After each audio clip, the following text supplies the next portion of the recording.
Boa noite, pessoal, todas amigos, amigas, presentes hoje aqui na nossa Casa Espírita Harmonia e Luz, presencialmente ou de forma digital.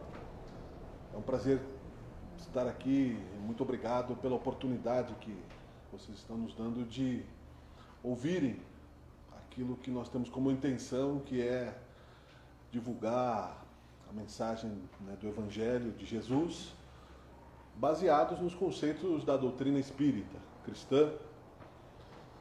E é por isso que nós temos esse objetivo, como um dever. Então, nós antecipadamente manifestamos essa gratidão para que nós entendamos já desde começo, que quem tem esse compromisso de usar o verbo, a fala, a palavra, tem maior responsabilidade sobre aquilo que diz, não é? Então, esse compromisso é muito sério, é muito grave, e nós temos que honrá-lo dignamente. Antes de tudo, eu quero me apresentar. Eu sou Miguel Brambila, sou trabalhador da casa desde 2015, mais ou menos. Eu sou espírita desde os 15 anos de idade e nos consideramos estudantes da doutrina espírita, E o José Luiz, então, que é o nosso organizador de palestras, de exposições, me convidou anteriormente e aí nós, felizmente, conseguimos fazer hoje com o objetivo de colaborar um pouquinho, as reflexões.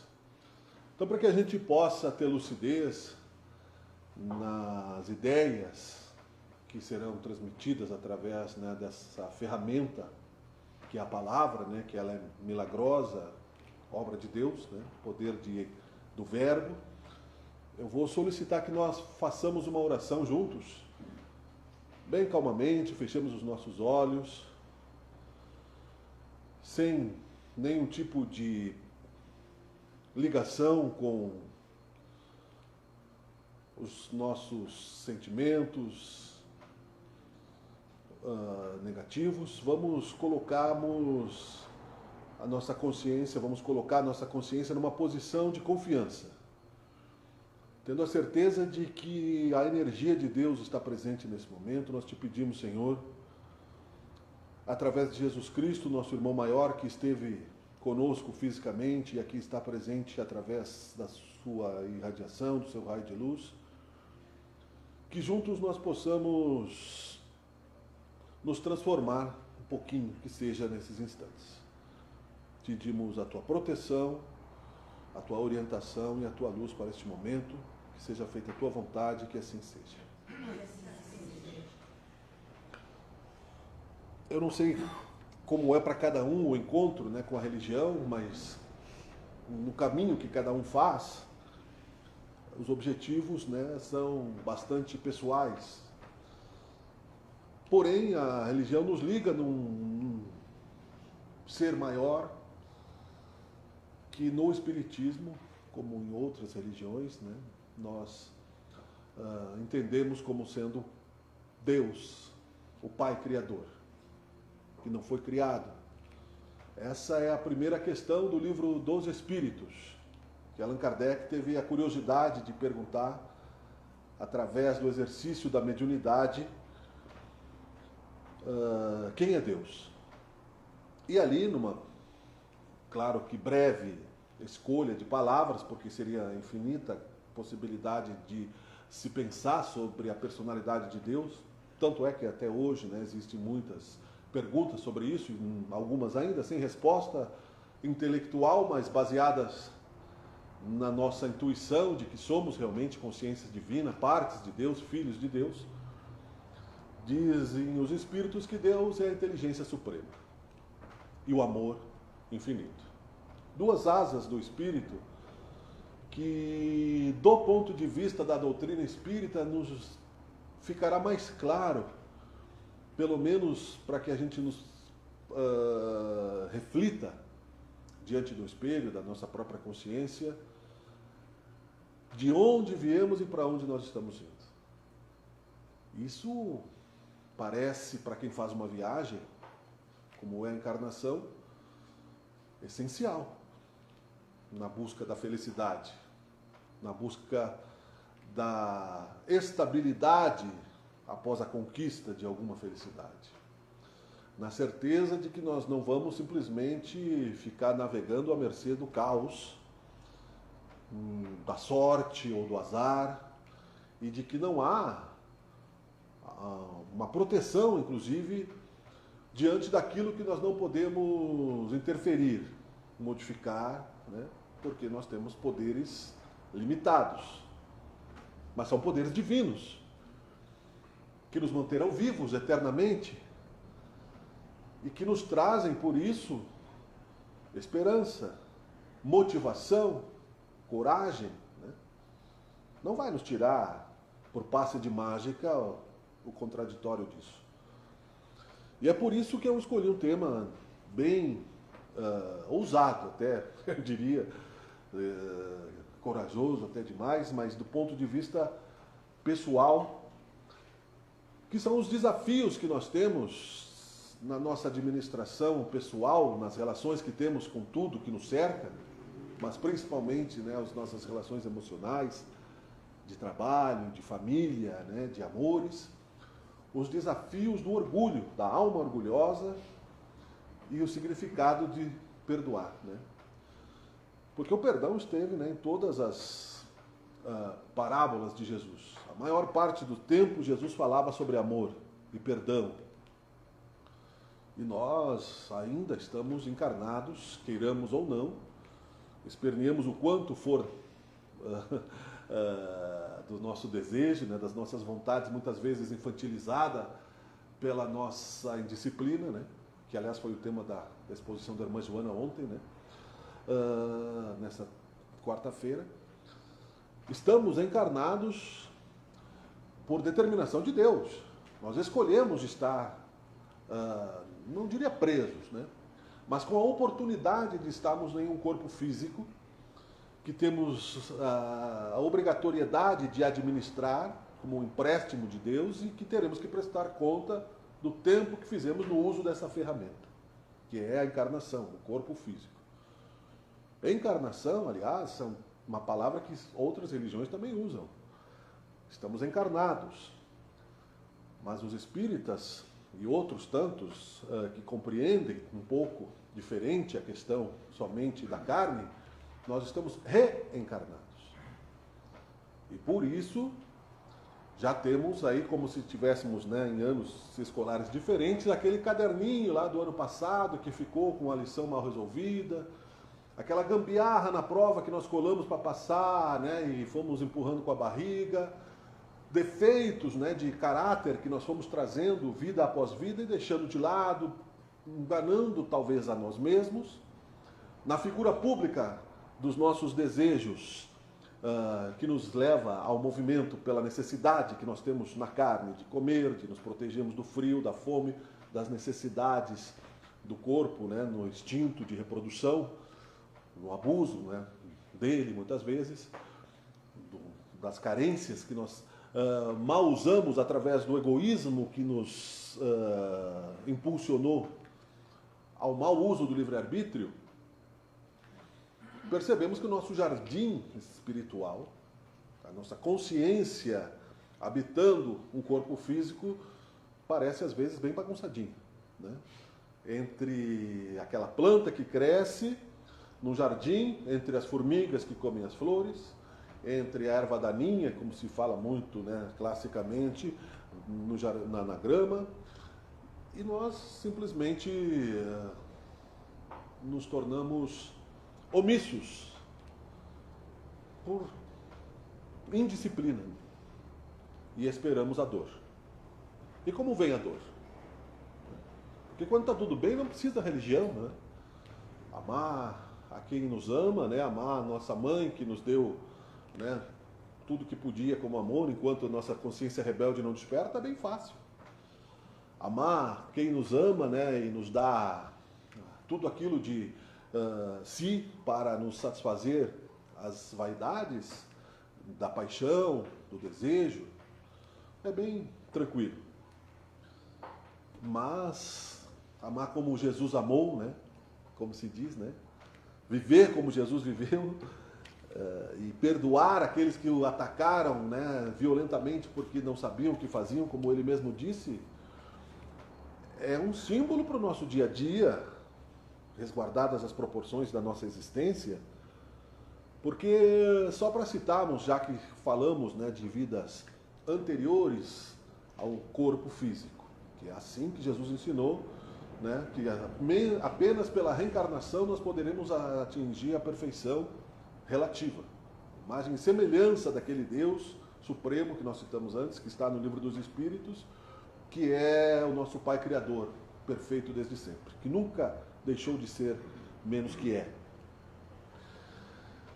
E nós aqui estamos, portanto, desde que fomos criados, passando pelas etapas evolutivas, movidos por um instinto de conservação natural, que seja, muitas vezes embrenhados no labirinto dos nossos conflitos, esquecidos, não é?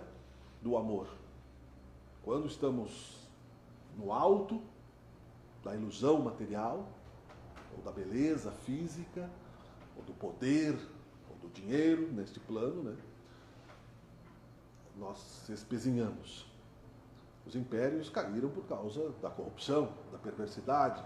Jesus dizia para os romanos que passaria, né, os tempos, não sobraria pedra sobre pedra, e as suas palavras não passariam, porque elas vinham de Deus, porque elas estavam baseadas na eternidade. Só que Jesus veio para nos mostrar o caminho, a verdade e a vida. Nós não temos condições, e é orgulho achar que nós vamos nos santificar imediatamente. Então, o Consolador prometido na doutrina espírita também nos traz esclarecedoras palavras sobre a origem de Jesus, como Filho de Deus, que em um outro momento da criação, muito distante no cosmos, fez também o seu caminho evolutivo, como nós vamos fazer, porque nós somos eternos, nós não vamos apagar a consciência. O corpo vai se despedaçar no pó. Nós vamos para os planos espirituais, outros corpos serão formados em outros ventres, e assim, né, numa linha de pensamento evolutivo, nós iremos sempre em frente. Ou no máximo, né, dar uma paradinha, né, no refúgio da estagnação da consciência, mas jamais para trás, num processo constante de evolução. Sendo Jesus já a imagem e semelhança, não é a igualdade absoluta, é semelhança de Deus, ele nos perdoou porque sabia que a liberdade, mesmo ele não tendo, né, compromissos de lei mal utilizada, de uma ficha, né, criminal, vamos dizer assim, de mau uso do livre-arbítrio, de prejudicar o semelhante em outras vidas, por amor, incondicional. É bem difícil, quando somos devedores desta lei, perdoarmos sem julgamento, né? Quando a ingratidão nos ataca. Você não pode viver desconfiado na busca da felicidade. Ninguém vai ter paz vivendo enciumado do colega que pode roubar o teu local de trabalho, do sócio que pode, né, te trair, das relações, né, homem e mulher, ou seja quais forem. Ninguém pode viver desconfiado de que nós iremos para o inferno eterno ou para um céu que nós não sabemos o que é. Ninguém pode viver na cegueira de um mistério, de uma fé que não faz sentido se nós ficarmos esperando num sono eterno o juízo final, que nós não sabemos quem é o juiz, inclusive. Porque se nós não compreendermos a figura de Deus, né, nós acharemos que ele está esquecido de nós. Nós estamos vivendo num mundo onde as guerras ainda são bem constantes, né? Isso tudo está previsto no Apocalipse de João, o evangelista. Outras profecias também. Mas não é para que elas se realizem com fatalismo, mas é para que nós tentemos evitá-las, né? Quem conhece um pouco da tecnologia hoje, o GPS muitas vezes avisa quando tem ali na frente uma polícia, um pardal, alguma coisa, ele avisa, olha, tem um pardal ali, você está desrespeitando a lei, você vai tomar uma multa, né? E essa multa vai te prejudicar, você vai perder o teu carro, pode causar um acidente, você pode ser preso, pode fazer uma coisa ruim acontecer. Ou você pode causar prejuízo para outras pessoas. É uma profecia tecnológica. Não é? Então, como dizia o Sócrates no início do Evangelho, o Espírito filósofo grego Sócrates, que é um dos integrantes do grupo de espíritos que trouxe para nós a doutrina consoladora, o espiritismo, que quem está um pouquinho mais acima consegue enxergar o que está caminhando. E nós estamos nesse momento mergulhados na carne, tentando lembrar o que nos foi ensinado para podermos nos comportar melhor, no bom sentido de transformar aqui a nossa existência para que nós sejamos melhores cidadãos terrenos e universais. Muita gente pensa, né, que isso é impossível, que nós estamos determinados à genética do pai e da mãe e à educação que eles nos deram, e só. E somos incapazes, então, porque o meu pai tinha o coração duro, porque eu sou do signo tal, porque eu vou me vingar, porque eu não perdoo, quem com ferro fere, né? A vingança, enfim. Mas nós entenderemos que isso só gera, né, mais trabalho para nós mesmos e para os inimigos que a gente fizer no caminho. Né?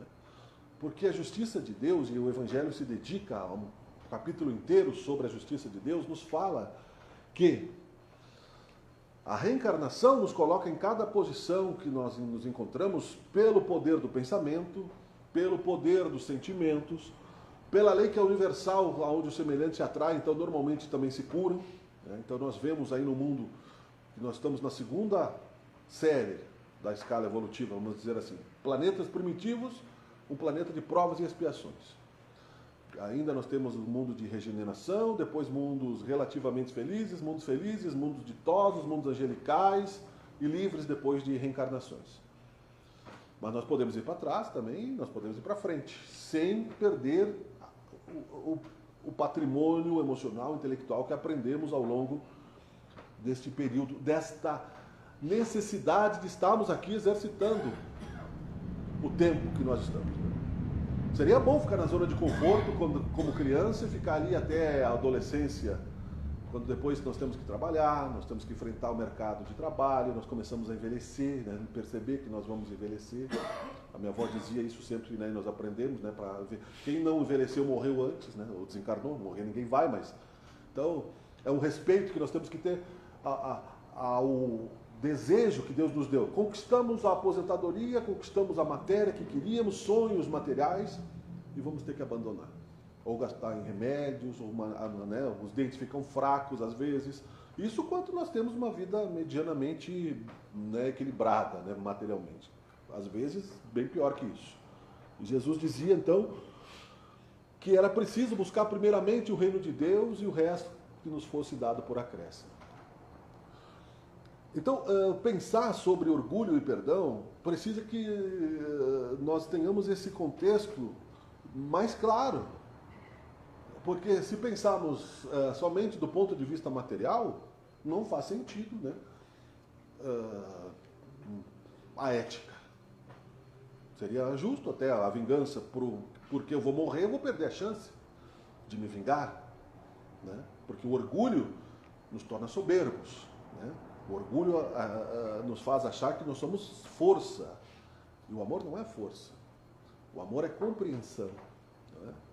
E é bem fácil, né? Todos nós sabemos, né? Claro que ninguém aqui é psicólogo, né? Ninguém aqui é psiquiatra, mas nós vivemos a vida como todo mundo sabe que o orgulho é aquela sensação de que você precisaria ligar para aquele parente, né, que te ofendeu, que sentiu, né, algum tipo de ranço com você, mas você diz, deixa, depois eu ligo.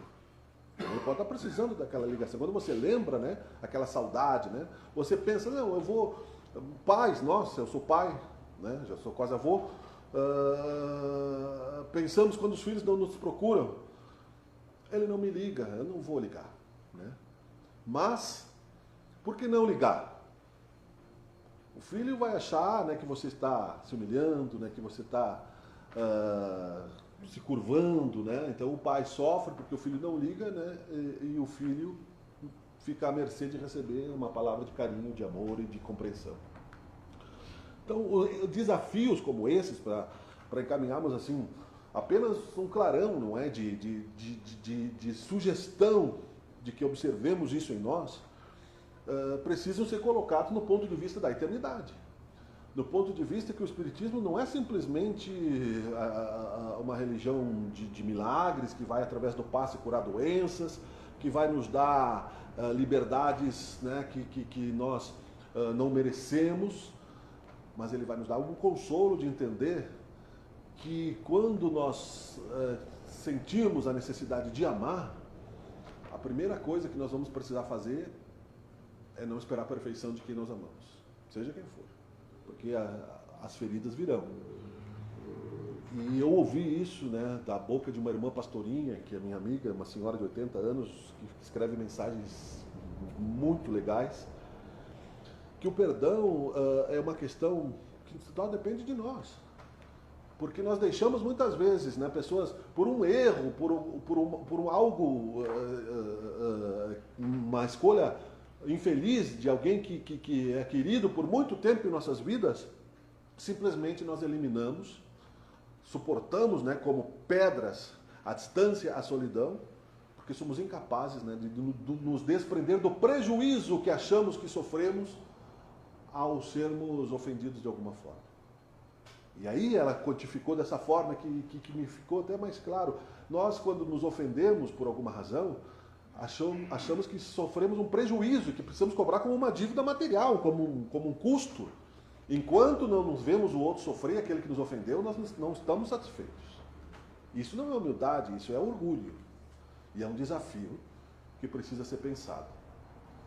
Então, diz aqui, né, para concluir, e eu só queria citar isso, não é o desejo filosofar e aprofundar e contar sobre as raízes do orgulho, da vaidade, mas a gente precisa entender que nós somos espíritos em transformação e que o orgulho nos atrasa, a vingança nos prejudica, o ódio, então, nos expulsa da felicidade e, como eu disse, né, popularmente, né, não tem por que não repetir, o amor constrói, né, a paz e precisa de maior reflexão sobre ele no autoconhecimento, né?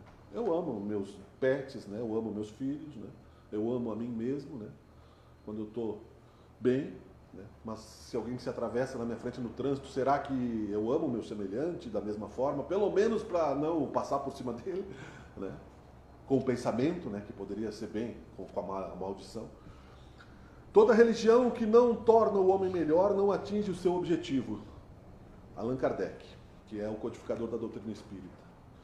O objetivo nosso é nos tornarmos melhores do que entramos na carne quando sairmos.